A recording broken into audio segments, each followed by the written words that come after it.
Welcome back to the L&S Exchange, a podcast about teaching and learning in the College of Letters and Science at the University of Wisconsin-Madison. As an educator, how often do you have the chance to hear undergraduate students speak candidly about their experiences in college and how they think about their learning? Wherever you are in your teaching career, these conversations can be surprisingly rare, especially about topics like AI, where students and instructors alike are still navigating a great deal of uncertainty and change. In the spirit of surfacing meaningful conversations about teaching and learning, Molly Harris and I sat down with two L&S undergraduates to capture a snapshot of college life, learning, and making sense of AI's growing role in higher education. So my name is Madison. I am a sophomore from Wisconsin, and I'm studying economics with a certificate in global health. My main interests are like the intersection between like economic policy and health outcomes and like making a more sustainable future. I'm Margaret. I'm also a sophomore. I'm a biology and Spanish major, and I would say my main academic interests are like the intersection between language and healthcare. And right now I'm planning on going to medical school, and then hopefully Spanish would help me see like a more diverse set of patients. Great, thank you. So we're really happy to have you here, and today we'd like to talk a lot about teaching and learning and your academic experiences here at UW-Madison. If you think back to the last year, were there any moments where learning felt especially meaningful for you? One thing that felt really meaningful for me is I took like an intro-level Spanish class my first semester of college, and one thing that we did as a class was the signs for the rules on like the metro bus line in the city didn't have the correct grammar that we had been studying as a class, so we ratified it and then sent it in, and now, recently when I've been looking up on the bus, it's a very similar copy of what we wrote down, so that was really cool. That is cool. I took a class called Pop Health 370, and in that class, we got to engage more with current events. And so it was really awesome for me to be able to research into like policy decisions and write my own policy outline and submit like letters of recommendation to state representatives of like things that I wanted to see that would change. And so I thought it was really awesome that I got to take like a more hands-on approach in making what felt like more of a real difference in our community. Thanks. As students who are a little bit earlier in their academic journey, could you reflect on how your first couple of years have gone and where you're at right now, just how you're adapting to university life? Definitely. I can start with that one. I would say, especially my first year, a lot of the classes were obviously very introductory level, like slightly bigger classes. And it feels like, wow, I'm in this big lecture hall with as many people as went to my high school. And I'm supposed to, like learn how to make friends and learn how to do all of these things, all while adjusting to college and living in a dorm and having roommates for the first time. But I also think that there's a lot of beauty in that. And I feel like where I fostered those relationships and bridged those gaps was being open to just chatting with someone that you don't know, or like turning around and talking to someone and be like, hey, my name is Madison. Like, what's going on with you? Or I would say also in like discussion sections, I feel like that really helped me to form some bonds. Like I met people in my freshman year, first semester math class that have been in my econ class every single semester since, and we all sit together in the same row. And I just think that being open to making those connections, and also I think the TAs have a really big role in like fostering the like climate of a discussion section, like making it like you guys should collaborate, you guys should talk, you guys should get to know each other because you all are on very similar paths, and it's important to have like friends and support in those academic areas. So I would say that's really what helped me my freshman year.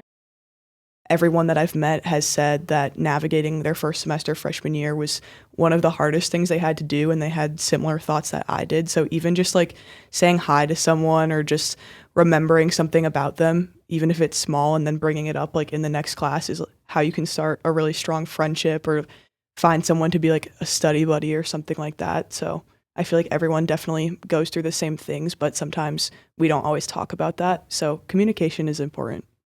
You all as sophomores probably have experienced a huge change over the last 2 years in the technologies that are swirling around us here on a college campus. So can you just first tell us a little bit about how AI is appearing for you in your learning right now?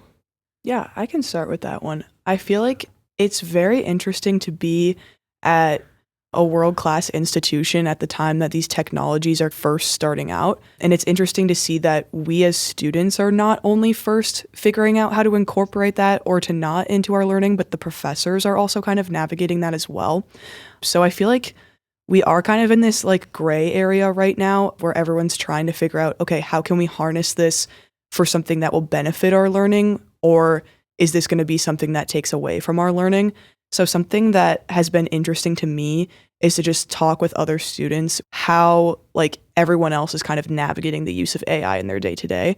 And I feel like for me personally, I see a lot of benefits in it, but I think that also can be subjective because I know I've talked to other students who are more like humanities majors where they're constantly writing something and they're like, we don't feel the need to use that because that kind of takes away from the creative aspects of it. But then I know other students who are maybe like STEM majors like me, like computer or data science or math and things like that. And they're like, oh, we use it all the time. It actually is a great tool for us. So I feel like it's been interesting to see who is really leaning into it and who is not. And same with the professors as well, because I have had some professors who are like, AI is not allowed if we detect it in anything that you're doing in this class.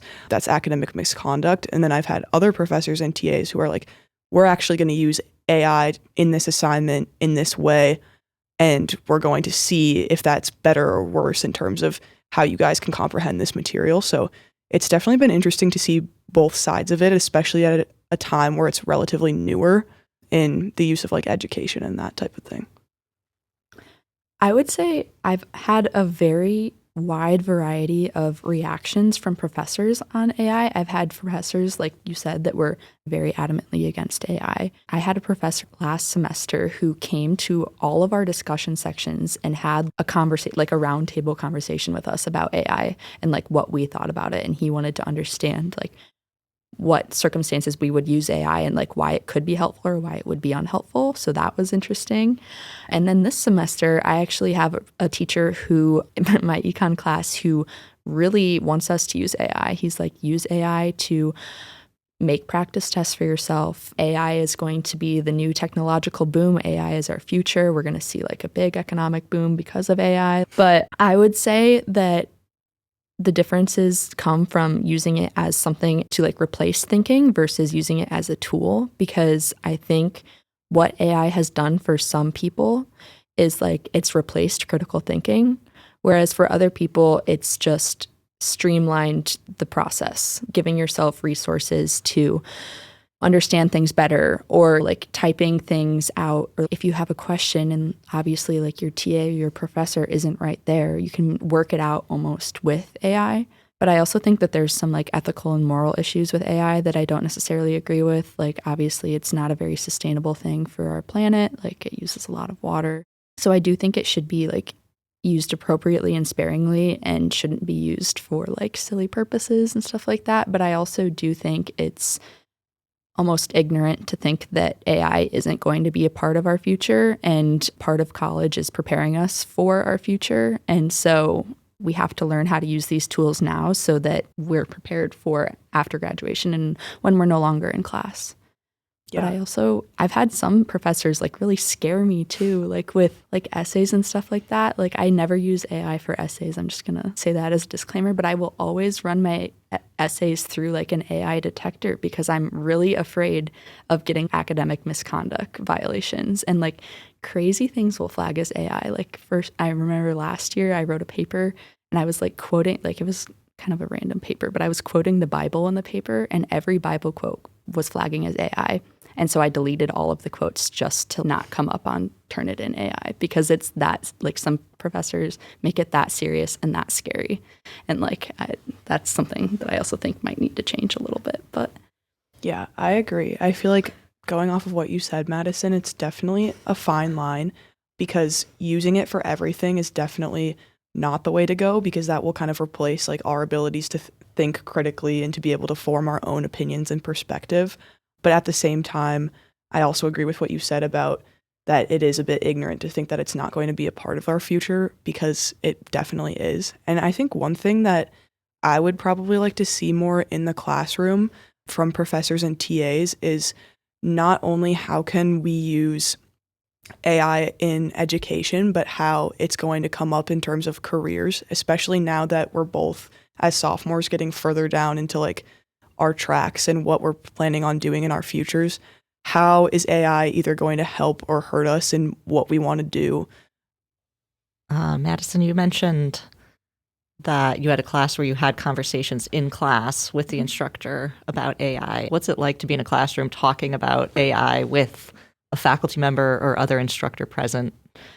It was actually really, really interesting and fun. So it was the professor and the TA, and they actually at one point left the room because they wanted us to talk like freely about like ways that we've used AI and like ways that it could be helpful without them overhearing or like seeing things like that. So we kind of had our own discussion first, and people were like candid and honest about what they use it for. And then the TA and professor came back in, and we all just sat and chatted about points in which we had used AI in our career, or like academic career, I guess, and ways that we had found it to be helpful. But I overall do think it was a productive thing that happened, and it was right at the beginning of the school year. Like we had barely gotten into the course content yet, so like it wasn't like taking away from the educational aspect of it. And I do think it also helped settle some of the fears that professor had, because obviously no professor wants for students to not actually learn and just use AI to get a good grade in a course. So I think it was productive for both students and my instructor in that case. But yeah, I've never had an experience like that. I think that's really amazing, especially about the part where the professor just gave you guys the time to speak freely and then came back in and wanted to hear your thoughts. At the end of the day, AI can't be the ones to teach us, and human interaction is important, even if it's discussing AI, like in your situation. So I feel like more professors should get students' opinions on what they think AI could be good for in terms of their class and their education. Yeah, AI definitely cannot replicate interpersonal interactions and human connection. And I feel like that's something that, especially at a big university, is so important, because it can feel easy to just be a number or be like one student in a sea of 40,000. But those connections and that community that you build here at UW is something that's really characteristic and really important. And AI can give you the right answer, but when it comes to the final, if you don't know what you're doing, I don't know. I don't know what to tell you there.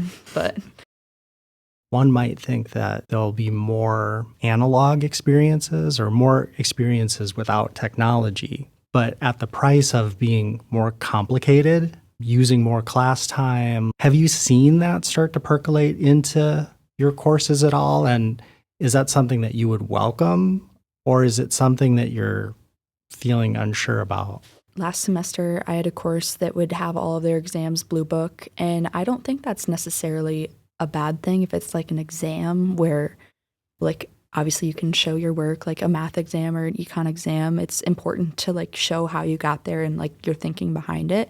So I think that's something that's helpful. I've never had a class that has asked me to write an essay or like a super long, like several page document in class. But also I think it's pretty similar to the experiences, at least I had in high school, with AP testing, and all of my tests were on paper. All of my AP exams were on paper and stuff like that. But also, like we talked about earlier, like looking to the future, it's less efficient to do things like that. It's probably going to be less prevalent in our future and our careers and stuff like that. So I also think that's something important to weigh.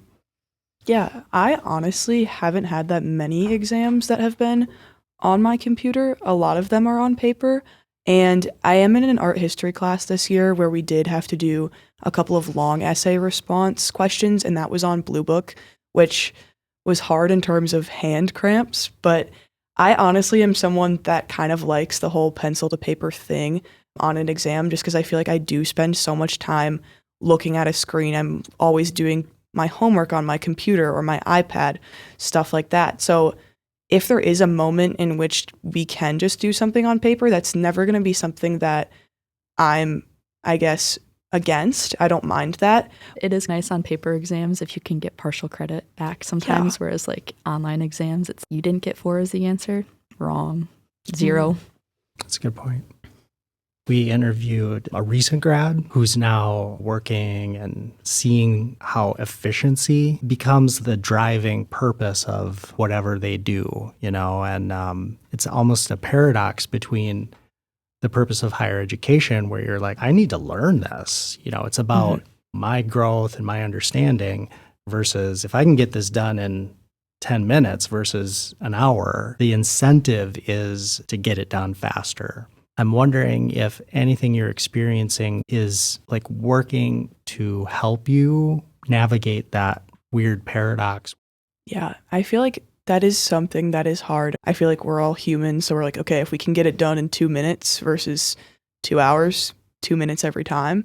But at the same time, I feel like that also just comes back to like you get to decide the outcome of your education and how that's going to play a role in what you do next. So if you're constantly just opting for the easy way out, then in the long run, that's not going to benefit you.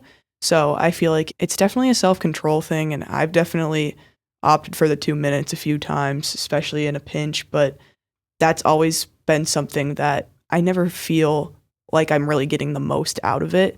I guess if you want something done the right way, you should do it in the way that works for you and not always the way that's the most efficient, or you're just going to be stuck in one place and have to go back to it again.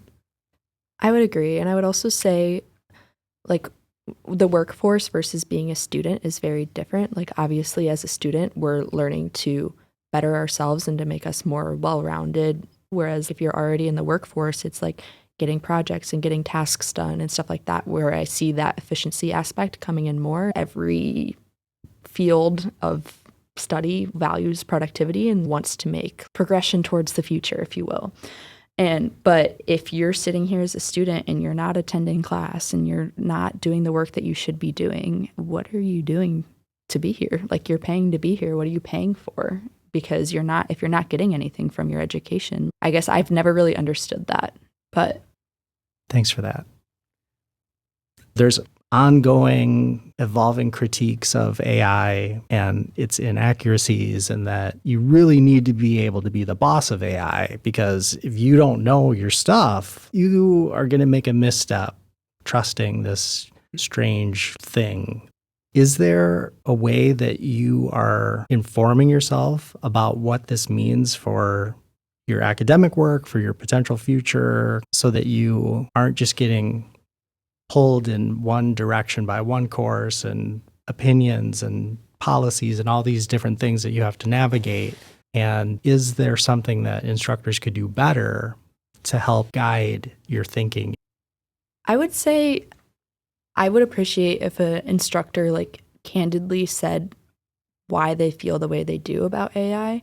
Because like I feel like as students, we're all open to like hearing new opinions. Like, my opinion on it is not the most perfect opinion of AI or the correct opinion of AI. So instead of like just being like, absolutely no AI, if we catch you using AI, you will be reported to academic misconduct and you will receive an F in this class and yada, yada, yada. Instead of using like scare tactics, be like, I don't think you should use AI in this class because it would hinder your learning because of XYZ. So I think like adding like, again, like that human, like, this is why I think and why, because I feel like even into adulthood, like we're all learning for the rest of our lives. Like, professors are learning too, like how to navigate AI. It's not just students. And so like having those productive conversations, like the professor I talked about earlier who had sat down in discussion section with us, just brings like a more personable and human aspect to it. Yeah, I agree. I feel like going off that, as far as the AI policy goes in my classes, it's more times than most, just a brief section in the syllabus, and it's AI, no, AI, yes. And I feel like Madison said it would be nice to kind of hear my professor's perspective on why or why not they want us to incorporate AI into our learning, because I feel like as students and as scholars, I guess, we're all open to new perspectives and getting to hear why the person that either created our course or is teaching our course thinks one way or the other. It's been a real pleasure to meet and speak with both of you. I'm really hopeful that people will hear your stories and get a more accurate sense of what it's like to be a student at the University of Wisconsin-Madison. Thank you for having Yeah, us. thank you so much. Really appreciate it. This has been the L&S Exchange. We hope you enjoyed this snapshot of learning in the College of Letters and Science at UW-Madison. In the months ahead, we'll continue exploring how AI is changing higher education through conversations with students, instructors, and even a recent graduate reflecting on the transition from college to a career in the tech industry. For a list of resources and conversation starters, visit our website at idc.ls.wisc.edu. The Exchange is brought to you by L&S Teaching, Learning, and Academic Planning, and produced by the L&S Instructional Design Collaborative. We record this podcast on the UW-Madison campus in Van Hise Hall, which sits atop a ridge overlooking Lake Mendota.